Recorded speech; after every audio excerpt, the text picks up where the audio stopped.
Money FM 89.3. Best of breakfast. Morning Shot. Welcome to Morning Shot. It's Ryan and Audrey with you. We're just over 2 weeks away from the Singapore budget, which will be delivered by Deputy Prime Minister and Finance Minister Lawrence Wong in Parliament on the 16th of February. Yes, and there has been clear indication that the government must fund a social transformation. Now, that's following the Forward Singapore report launched by the country's 4G leaders in November last year. 7 key policy shifts in areas such as education, jobs, and support for families were set out by the report. And while some of those shifts are underway, the 4G leadership team has said that details of other initiatives will be announced in the upcoming budget. Ahead of that, we're joined in the studio this morning by Liang He is the MP of Bukit Panjang SMC and chairperson of the Government Parliamentary Committee for Finance and Trade and Industry. Welcome to the studio, Mr. Liang. Good morning. Hello, everyone. Good morning. And we also have with us Ling, MP of Pasir Ris Punggol GRC and Director of USME and the Women and Family Unit at NTUC. She's also a member of the Government Parliamentary Committee for Manpower and Transport. You sound very busy. Good morning, Ling. Thank you for joining us in the studio this morning. Good morning, Audrey. Yeah, thank you for taking time off your busy schedule to join us. So let's start with Mr. Liang first. In past budgets, we've seen special payouts and vouchers being dished out, both for individuals as well as businesses. Right now, the cost of living seems to be at the top of everyone's mind. So alongside inflation pressures and the recent tax hike, are these some of the key concerns you're hearing from your residents as well? And how do you hope those issues will be addressed in this year's budget? Yes, indeed. The cost of living continues to be foremost on the mind of my residents and Singaporeans at large. And prices are likely to still stay elevated. You know, looking at the global situations where the conflict and the wars in Ukraine and then the Middle East, that's likely to keep the oil prices elevated for a while. And we also are now very concerned about what is happening at the Red Sea, the situation there. You know, the shipping will take longer and cost more. So all this will eventually be felt through the prices, especially in the case of Singapore, where we import almost everything that we consume.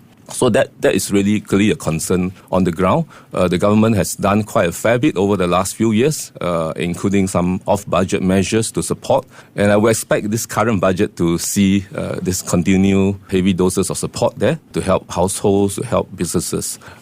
It's helpful with all these payouts to families because what it does is it put monies into the families, into the household. Whether it's the cash vouchers or the CDC vouchers or the S&C's rebate, USAVE and so on. This helps to provide that disposable cash that a household can use to cope with the cost of living. So I think that will be still a major piece in this year's budget, although that would not be the only piece. But we have to deal with both short-term as well as medium to long-term issue as well. All right, Ling, let's get you into the conversation as well. What is your 2024 budget wish list looking like? Well, Audrey, I don't think it's going to be a surprise. It's something that I've been talking about for the whole entire year over in Parliament. Caregiving, besides cost of living, remains top of mind for many of our residents over in Punggol. But beyond that too, the NTUC actually concluded a year-long exercise in speaking with our workers, 42,000 of them, and caregiving was right up there. I think broader support needs to be given to them, and I think this has to do with not just about leave, the broadening of leave types for caregiving, but I would say too, flexible work arrangements is something that is very important. And of course, another portion, it's the larger ecosystem for support for caregivers. You know, a lot of us depend on our helpers, but, you know, as cost of living comes out too, what are we doing to help protect our employers when, for instance, medical costs goes up? So I think these are some of the things that we need to be looking at. Beyond this as well, I think there's another component to flexible work arrangements or helping our workers as well as our residents with cost of living. Well, it's really our companies, our employers, in particular SMEs. I think more help needs to be given to them as cost of business goes up. And also at the same time, right, with the many types of new initiatives that we're looking at, flexible work arrangements is one, anti-workplace harassment is another one. What are we doing to help our SMEs when it comes to controlling the cost of business? And of course, the last one on my wish list is doing more for our self-employed. I think we need to be looking at better protection, better representation for them. And I hope that this will be something that's going to be brought up over at budget. Yeah, Ling, you touched on the key issue of health health and caregiving right there. Pertinent points given that active aging is also a key area noted in the Forward Singapore report. Mr. Liang, over to you now. We know that you recently underwent some radiotherapy treatment for nose cancer, and we hope that you're recovering well. Could you perhaps help us understand the challenges surrounding finances when it comes to dealing with a chronic illness? Or if you have to care for an elderly loved one in that context, which pain points do you think could be given a boost? Well, thank you. Fortunately, the treatment was effective and I'm very much now back to normal. Indeed, during the treatment period, I got to meet quite a number of cancer patients as well. They were together at the hospital, and including one that lives in my constituency, just coincidental. And I can fully understand the cost concerns that they all felt, both the patient and the family. In our case, in our system, though the bulk of the medical costs are subsidized and there are also, insurance coverage, the claims that you can make, there's still a significant out-of-pocket cost whenever you have a chronic illness. And then this could be incidental expenses like, how to get some of these items that can help you manage the side effects, certain special food that you need to eat, and also, some transport costs is a major item as well because the mobility and so on. Then some of those who are self-employed will also have their income impacted because of their illnesses.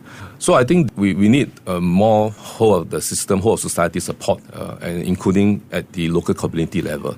So such as ComCare, emergency relief, the local assistance schemes that are all important to help family cope with such situations. So we need to keep reviewing such schemes because medical costs do go up, and look at how we can continue to increase the payout and also lower the eligibility criteria because that could be a barrier to some of families.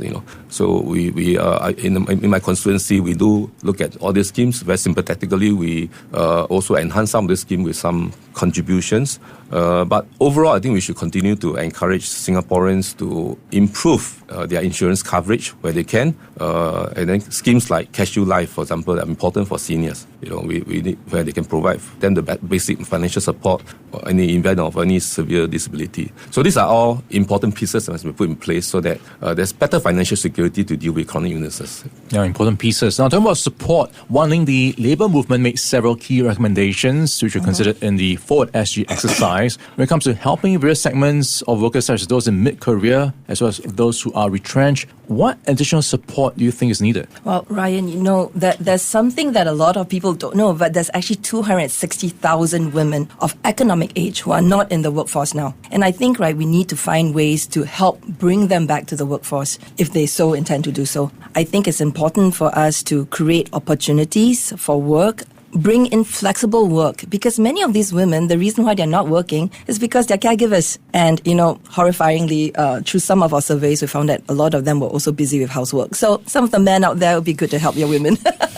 But in any case, I do think that there has been some early successes with job programs such as the See You Back at Work program or the CUP program. This was something that was introduced by the NTUC Women and Family Unit, and it's seen good success, early success, and I hope that more can be done to help us, in this area of giving more resources to programs such as this. This can be localized programs as well within the constituency because a lot of caregivers kind of need to work around where they stay. So I do think that more can be done to help on the job front, but also beyond that, for some of our senior workers, I know many of our senior workers are still very active and they do kind of want to have a second spring in the jobs that they do. And I do think, that it's important for us to have a better dialogue with them, understand what are the things that they want.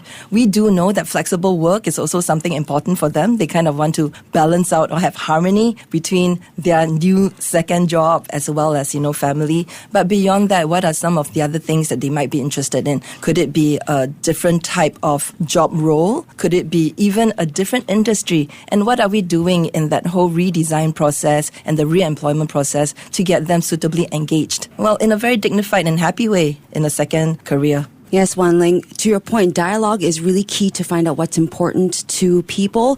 Mr. Liang, over to you. Forward SG lays out the roadmap for an evolving Singapore dream, right? You've been serving as an elected member of parliament for 18 years now. What do you make of this transformation or how our values have somewhat matured? And what policy shifts you think can help Singaporeans move closer towards a society that truly encapsulates chasing meaning more than material success? Well, I'm very happy with the For Singapore exercise and the whole presentation of what the vision should be like. It moves us towards a society that is more enduring, more about us rather than me, only me, and also harnessing the power of the we, the collective we. So as a small island, little red dot, we have no choice but to always have to stay competitive in the global marketplace. We have to be able to sell to the consumers of the world, and so there's always competition, and so that we can earn our keeps. And what it means is that Singaporeans will always have to face competitive pressures and stresses because of where we are, how we are, And in the process, there will be some who, like what the situation in employment now, some will get displaced because of industry changes, because of technological changes, and so on. So as a society, we must provide that safety net to Singaporeans so that they can feel that other Singaporeans have their back as well. And, when they are down, we help them, and then we proactively help them to do skill upgrading to stay employable. So I thought the whole For Singapore, that piece came out very well, as in we want a society where we all chip in to help each other and then always get ready for the next wave of competition that's to come. And what comes up also is, from the For Singapore, we want to be a society to have better well-being. You need economic progress, of course. But to have economic progress, you also need to have good social well-being. So it's all intertwined. So you need to build both economic capital and social capital together. Something that I felt it was very well articulated in this the Forward Singapore vision. Yeah, a key part to that is nurturing the next generation. Wanting you're part of the next generation leaders, which will hopefully steer Singapore through uncertain times. In the context of nurturing the next generation, what kind of support measures do you hope to see at the upcoming budget? Well, I've been talking to a lot of the youths, of course, at the NTUC and over at Punggol. And I think a couple of things, are quite big. It's no surprise, actually, for all of the youths. Even when we were younger, having good jobs, good opportunities is actually right on top of their list of priorities. And I think it's important for us to continue to develop the economy well so that our youths have opportunities, not only in Singapore, but I think for overseas stints as well. I benefited from, years of working overseas. It gave me a different perspective. And I think that's important for our youths to have that kind of opportunities. I do hope that the budget would talk a little bit more about helping out with starter kits, career starter kits, helping out with mentorships, and even, I would say, placements both for really good jobs in Singapore as well as overseas. Beyond that itself, I think many of our youths are also choosing to be freelancers. And what kind of protection are we affording to this rather new type of worker class? I do think it's important for our youths to continue to be able to be fluid, to come in and out of industries, in and out of different types of job opportunities, and therefore upskilling would also be quite important. And finally, I think something that cannot be understated is actually mental wellness. The world out there is a lot more complicated than the one that I grew up in, and I do think that it is important for us to put in additional protections. Online protection from online harms is a very, very big issue that we need to be tackling with. But beyond that itself, what are some of the localized programs that we can have for youth mental wellness? I hope that more resources can be channeled towards this. Well, some great insights into the priorities and perspectives of Singaporeans during changing times. We've been speaking with members of Parliament Liang and Ling about their wish lists and hopes for the Singapore Budget 2024, which will be delivered by Deputy Prime Minister and Finance Minister Lawrence Wong in Parliament on 16th of February. Thank you both, Mr. Liang and Ling, for joining us on Breakfast. Welcome. It was so lovely chatting with you. Thank you.